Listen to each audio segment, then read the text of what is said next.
Welcome back everyone to another episode in the Spyderco series. This video is inspired by Louis Stravinsky, one of my subscribers who commented that they would like to see my Manix collection. So as you see before you, this is everything Manix related. Majority of it is Manix 2s, but I also have a Manix XL right here, and recently acquired Manix without the 2. So I'll jump through and kind of touch on the Manix 2s first, kind of going by order of which I acquired. And then kind of just give you a close-up shot of the knife, the blade steel. You know, because looking at online pictures, you can only get so much of an idea of what it looks like. All right, with no further ado, let's jump right in. So this first one is the exclusive with dark Gray G10. Got a black coated pocket clip. And this uses 52-100 blade steel. This particular one is a Blue Ridge Knives exclusive. I took a quick look. It looks like they are a wholesale distributor. So how that works is they will place a batch, an order from a company like Spyderco, get a bunch of those knives in, and they will sell it out to other online retailers for them to resell. This is not the first Spyderco I got. Manix 2, I mean. The very first one I got is not pictured here because I no longer have it. But that one was the S10V version. But I did get this one quite some time ago. I got this back in late February of 2019. All right, the next one I got is the Freydon Lock exclusive. This one has marbled carbon fiber. You can see how it glimmers in different lighting. Standard stainless clip. This has CPM 4V for the blade steel. And this has a saber grind. Most of the Manix 2s have a full flat grind from the top. This has a saber grind. I have sharpened it. I actually got this used off of Blade Forums. This was also back in 2019, early March.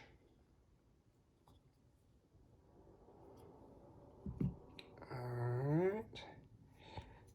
Next one is one of their sprint runs. This uses a burnt orange color G10.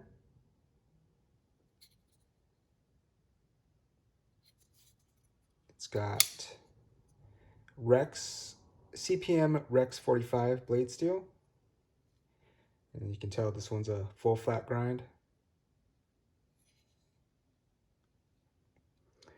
This one dropped in March of 2020. I picked this up from an online retailer.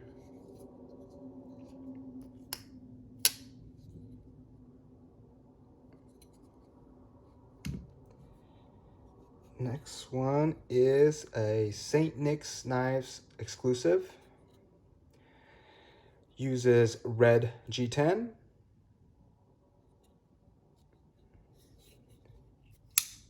And also has a CPM 4V blade steel.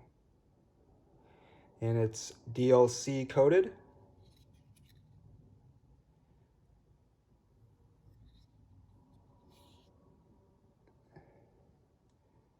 This one I got back in April of 2020. over 4 years old. This one has black liners, as you can see.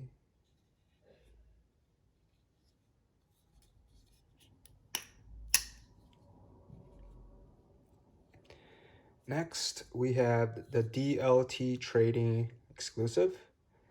This also uses red G10. Yeah, it's about the same. I thought it was a different shade. What else? And this uses a CPM 20 CV steel.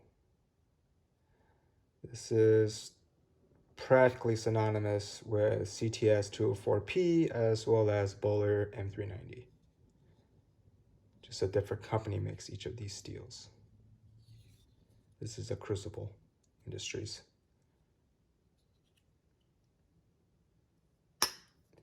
This one I got in May, mid-May of 2020. Almost 4 years old.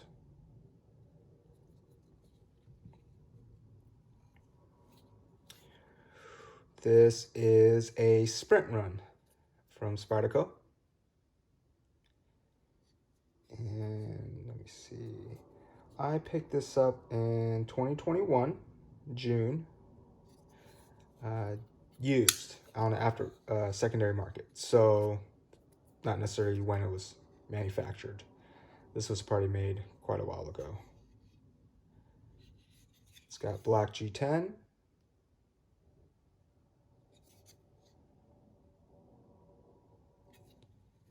And uses CTS BD30P. From quick research, this is similar to S30V, I believe. But you could do some more research on your own if you're interested. This is the first knife I have in this steel type.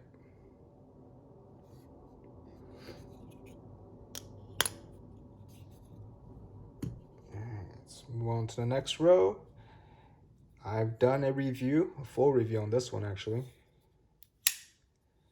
This uses a gray diamond pattern G10. As you can see, the pattern is much different. This is a sprint run direct from Spyderco as well.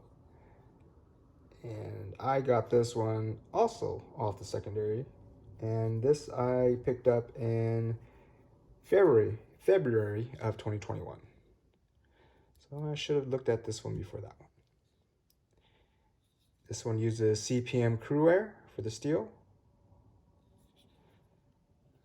I kept this stock. Most of these are kept stock. I'll point out, oh, actually, I'm gonna go back to this real quick. This is not the stock cage. Stock cages are typically the black ones. And when I picked this up off the secondary, while I do have the stock cage included, this had aftermarket scales, which I swapped back, and aftermarket clear cages.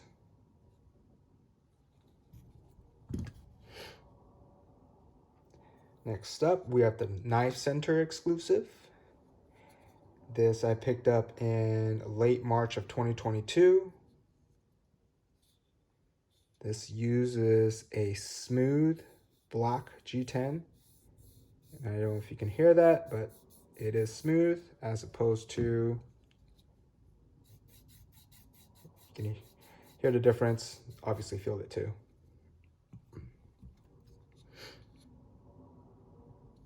This uses a DLC coated CPM Cruwear blade.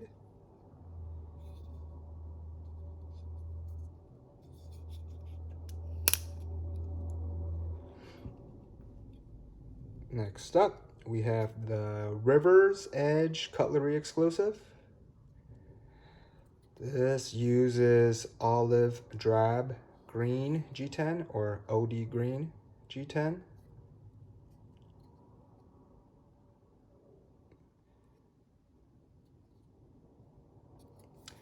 And steel type is CTS 204p. So I mentioned this earlier. It's very similar to 20CV from Carpenter and Bowler M390. This is, oh, I'm sorry, Crucible's 20CV. This is the Carpenter 204p. This one came out August of 2022. It's got a flat dark earth coating for the blade. This is very unique, in my opinion.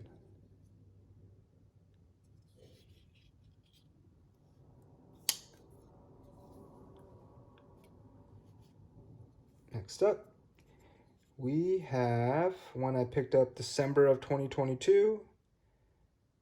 This is another Sprint by Spyderco.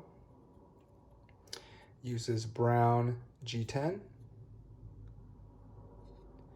And what is unique about this is the first time it featured CPM 15V. So specifically, this steel, in collaboration with Big Brown Bear, which is BBB, aka Sean Houston, who is a custom knife maker and knife sharpener. He has a heat treat protocol that he actually he instructed Spyderco on that protocol and process to create the 15V steel blade. I don't know if you can see this, but this has almost like a mirror polished stone wash on it. Maybe not too mirror-like, but it's definitely different than other stone washes on all different knives. It's absolutely gorgeous.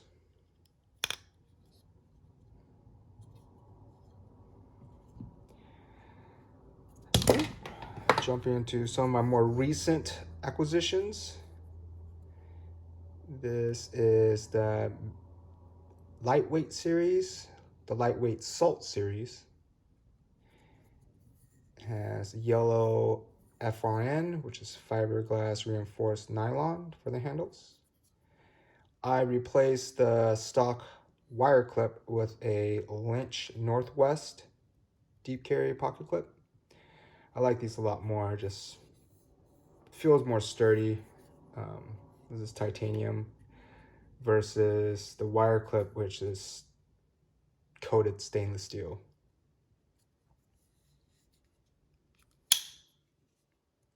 This has one of the newest steels, CPM Magnacut. So this one's satin, like most of the other ones. What's really nice is that they updated the hardware so you can actually disassemble the lightweight models now. Before, they had rivets, which resembled this side, and you were unable to take those screws off.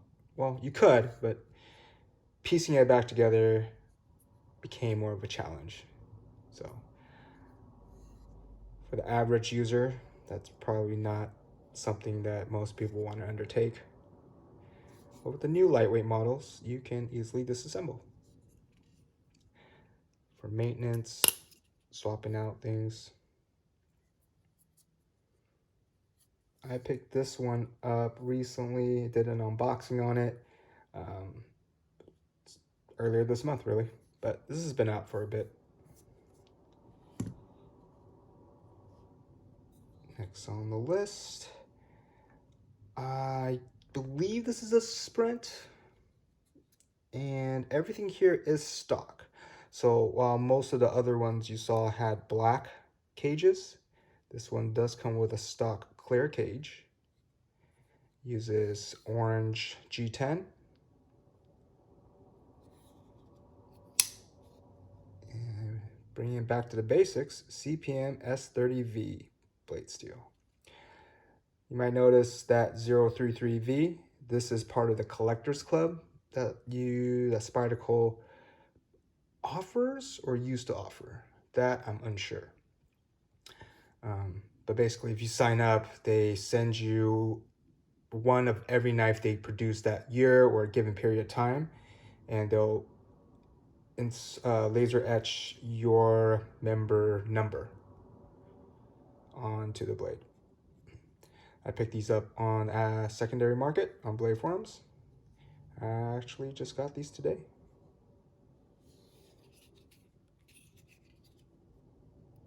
Free dropping. It's actually very well centered. I don't expect too much from centering and blade play from Spyderco's, only because I know they still work well, but some people are more specific about how they like the centering and blade play and so forth. But so this is the Manix, and I was under the impression that this would be more similar sized as a Manix 2 for some reason. As you can see, they're quite different. The Manix is quite large. And I actually got this the same time as I got this one. Hence the 033V. This uses a Foliage Green G10. And I just replaced the clip with a Lynch Northwest deep carry. The stock clip leaves a lot of knife when you clip it into your pocket. So I decided to switch it out. But this is interesting because this uses a backlock. And I would say this is more of a mid backlock. I really like the sound of it as it locks up. It feels very overbuilt. Feels really good in hand. Even though with the Lynch clip right there, there's a slight bit of hot spotting, but I don't foresee it being a problem. This uses CPM S30V blade steel, full flat grind. It's got your finger choil right there. I'm really liking this one. I just got it today. And last but not least, the Manix 2 XL. This has a natural G10 color. Natural or JG10 is what's commonly referred to. I also have an aftermarket Lynch Northwest deep carry clip because same issue, not an issue, but there's quite a bit of knife sticks out when you have it clipped with a stock clip. This is a Blade HQ exclusive using CPM N4 steel. And this feels really good in hand as well. Surprisingly, this is very similar to the Manix. The Manix XL is slightly wider on the belly and about maybe a 1/8 inch longer than the Manix. But overall, I think the length is about the same, measuring from tip to bottom of handle.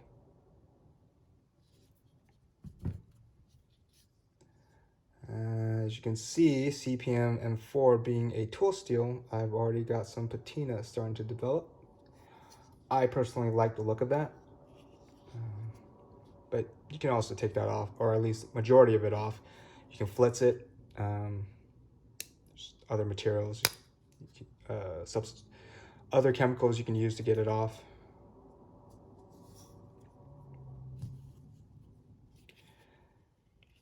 You might be wondering, why would I have so many of the same models? The Manix 2, as expressed in one of my first videos featuring this one, is that the Manix 2 is my favorite Spyderco platform. It's the ergonomics on it just really lock into my hand. I mean, it's number one. I've got a lot of favorites of Spyderco. Spyderco makes great knives. And I think just as I started collecting, every time a new steel or a handle color that appealed to me, I just decided, hey, why not? Let's get into collection. Majority of these have not been used, but I'm planning to put these to use as I start to reduce my collection in the future, so that way I have more opportunities to EDC other variants of the Manix too. But yeah, really appreciate you tuning in. Let me know if you enjoyed it by giving me a thumbs up. Drop any comments regarding any of the models I covered. Let me know what your collection looks like if you have one. What your thoughts are about the Manix platform, either the first one, the XL, or the 2. Make sure you subscribe so that you get notified for the next video. And really appreciate your time. Stay frosty.